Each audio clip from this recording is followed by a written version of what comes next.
যে একজন খুনি যার সন্তান জয় বলতেছে যে আমার মা মানসিকভাবে ভারসাম্যহীন, উনি যে বলেছে, ওনার যে বক্তব্যটা ছিল যে আমি কাছাকাছি আছি, যে কোনো সময় টুপ করে ঢুকবো, এবং আমি তো পদত্যাগ করিনি, কোনো ডকুমেন্টস দেখাইতে পারবে না। তাহলে সেখানে তো আসলে যে কোনো একটা বাচ্চা ছেলেও বোঝে যে দেশের প্রেসিডেন্ট, ওনাদেরই প্রেসিডেন্ট, তিনি বলছে যে আমার হাতে তার পদত্যাগপত্র আসছে। আবার আর্মি প্রধান বলেছিলেন ওনার হাত থেকে গেছেন। তো সেইখানে ছেলে মনে করছে যে আমার মা পাগলই হয়েছে, যেটা বাংলাদেশে পাগল বলে। বাংলাদেশের যে রেসিপি মাস্টার বা একেবারে রেসিপি মাদার শেখ হাসিনা, তাকে যেহেতু এই দেশে পাঠিয়ে দিয়েছি, ওনারা একেবারে ইলিশের পরিবর্তে বা ইলিশের বিকল্প কি ওনার কাছ থেকে জেনে নিতে পারে। আসলে কষ্টদায়ক, দুঃখজনক, লজ্জাজনক যে বাংলাদেশে সদ্য যে ঘটনাটা ঘটে গেছেন, আপনি দেখেন যে আমাদের প্রধান উপদেষ্টাদের সাথে কিছু আহত পঙ্গু, চোখ হারিয়েছেন, হাত হারিয়েছেন, তারা গিয়েছিলেন দেখা করতে। পরে উনি সময় নাই বলে পরবর্তীতে একটা পর্যায়ে ওখান থেকে যখন লাইভ হচ্ছিল, তখন আপনার আমাদের আরেকজন উপদেষ্টা আসিফ নজরুল সাহেব সেখানে গিয়ে ওনাদেরকে ভিতরে প্রতিনিধিদের নিয়ে তাদের কথা শুনতেছিলেন, এবং উনি বলল যে আমি পরবর্তীতে প্রেস ব্রিফিং করেছিলেন যে প্রায় ঘন্টা, 1 ঘন্টার বেশি আমি শুনেছি তাদের দুঃখের কথা। তার মধ্যে উনি যেগুলো বলতেছিলেন যে একজন কে 19শে জুলাই গুলিবিদ্ধ হলে তিনি হাসপাতালে গেলে ডাক্তাররা তাকে ভোর করে আরো কষ্ট দিচ্ছে, নির্যাতন করেছে, তোর এত বড় সাহস, তুই আন্দোলন করিস, এই ধরনের কথাবার্তা বলেছে, এবং তাকে বাকিটা আরো পঙ্গু করে দিয়েছে। সে মনে করেছে একে ভোর দিয়ে তার ঠ্যাং পা নষ্ট করে দেওয়া হয়েছে। আবার আরেকটা ছেলে ঢাকায় গুলিবিদ্ধ, ঢাকার বাইরে গুলিবিদ্ধ হয়ে আসতেছিল, বারবার পুলিশ তাকে ধরার চেষ্টা করেছিল সব জায়গা থেকে। তার মা বলেছিল সে প্রেগনেন্ট, ডেলিভারি হবে, এইটা বলে বাংলাদেশ মানে ঢাকার শহরে আসছে। আসার পরে একটা পর্যায়ে পুলিশ একেবারে দেখছে, দেখার পরে সেখানে শেষ রক্ষা হচ্ছিল না।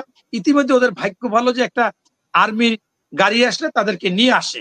আবার অনেকের চোখ চলে গেছে, চোখের চিকিৎসা একটা ভালো চিকিৎসা করেনি। এবং আমি যেটা বলতে চাচ্ছি যে পৃথিবীতে কোনো জায়গায় একটা স্বৈরাচার ফ্যাসিস্টকে পতন করার জন্য এত লোক শহীদ বা নিহত হয়নি। আপনারা যে স্বৈরাচার ফ্যাসিস্ট আপনার এরশাদের নাম শুনেছি বা বলেছি, তার সময়ও আমাদের কাগজ কলমে 26 জন নিহত হয়েছে, আরো কম বেশি হবে, বেশি হবে, কিন্তু 26 জন কাগজ কলমে। এই শ্রীলঙ্কাতে 9 জন, অথচ 1000-এর বেশি বাংলাদেশে শহীদ হলো, এটা গণহত্যা চালাইলো, এবং 30,000 পঙ্গু হয়েছে। তাদের যে অবস্থা, আমি পঙ্গু হাসপাতালে গিয়ে দেখেছি অনেকের পা নাই।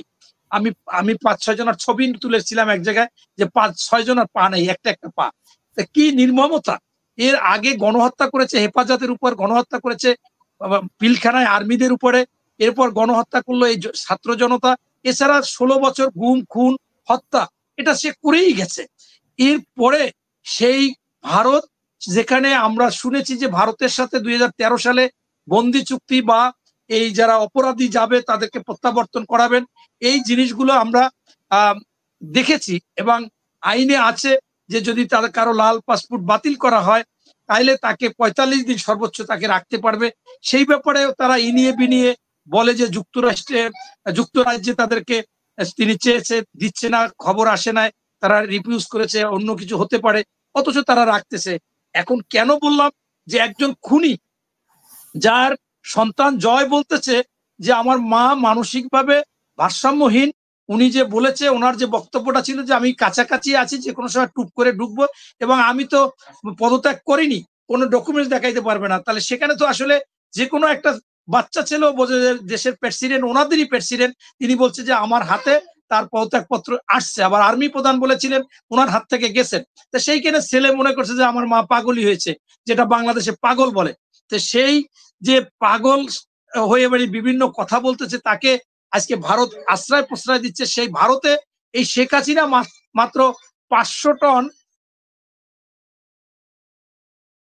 আমরা আমাদের দেশ থেকে 3000 টন ইলিশ মাছ যাবে, যেখানে আমাদের উপদেষ্টা 2 জনই রানিং, যারা ইলিশ মাছ ভারতে যাবে কখনো তারা চায়নি, এবং একজনে আশা প্রকাশ করেছে যে বাংলাদেশের মানুষের চাহিদা পূরণ। তা চাহিদা তো পূরণ হচ্ছে না। পাশাপাশি আমার মনে হচ্ছে যে বাংলাদেশের আপনি যদি সার্ভে করেন, 18 কোটি লোক হলে 18 কোটি লোকের মধ্যে ম্যাক্সিমাম 99% লোক বলবে যে আমরা ইলিশ বাংলাদেশে খাইতে চাই, আমরা বিদেশে চাই না। কিন্তু তাদের সাথে এটা কি? এবং আমার কাছে আরেকটা জিনিস হাস্যকর এখন বলতে ইচ্ছা করছে খুব, যে আমাদের দেশে যে একেবারে রেসিপি বারবার আবিষ্কার করত, সেই রেসিপি লোককে তো আমরা ভারত চলে গেছে, সেই ভারতে বসে ইলিশ মাছ পূজায় খাইতে বিকল্প তো উনি বাইর করতে পারবে। আমরা তো দেখেছিলাম যে সেই বেগুনের পরিবর্তে কুমড়া, আমরা দেখেছিলাম যে কাবাব, সেই কাঁঠাল দিয়ে কাবাব, আমরা এরকম বহুত রেসিপি ওনার কাছে শিখেছি, দেখেছি। ইলিশের বিকল্প কিছু বের করতে পারেন। ইলিশের বিকল্প তো উনি ভারতে বসে বানাই দিয়ে দেবে, সারা ভারতবর্ষে বলবে যে তোমাদের ইলিশের বিকল্প এই জিনিস, তোমরা পূজায় এটা খেতে পারো। এখন সেইখানে আমাদের দেশ থেকে 3000 টন ইলিশ যাবে। সদ্য বাংলাদেশে একেবারে ভারতের সৃষ্ট বন্যার মাধ্যমে যে পরিমাণ ক্ষতি হয়েছে, এবং বাংলাদেশকে জানিয়ে দিয়েছে যে কয়েক যুগে এরকম কোনো বন্যা হয়নি। সেই বন্যায় ক্ষতিগ্রস্ত হওয়ার পরেও সেই দেশে বাংলাদেশের কোনো বিবেকবান মানুষ আমাদের চাহিদা পূরণ না হওয়া সত্ত্বেও সেই দেশে ইলিশ দিতে পারে, এটা অত্যন্ত দুঃখজনক। এবং আমি ওই সময় যে কথাটা বলতেছিলাম যে ওই দেশে আমরা বাংলাদেশের যে রেসিপি মাস্টার বা একেবারে রেসিপি মাদার শেখ হাসিনা, তাকে যেহেতু ওই দেশে পাঠিয়ে দিয়েছি, ওনারা একেবারে ইলিশের পরিবর্তে বা ইলিশের বিকল্প কি ওনার কাছ থেকেই জেনে নিতে পারে এবং সেটা করতে পারে। এটা আমার কাছে মনে হচ্ছে যে সেইটাই উচিত।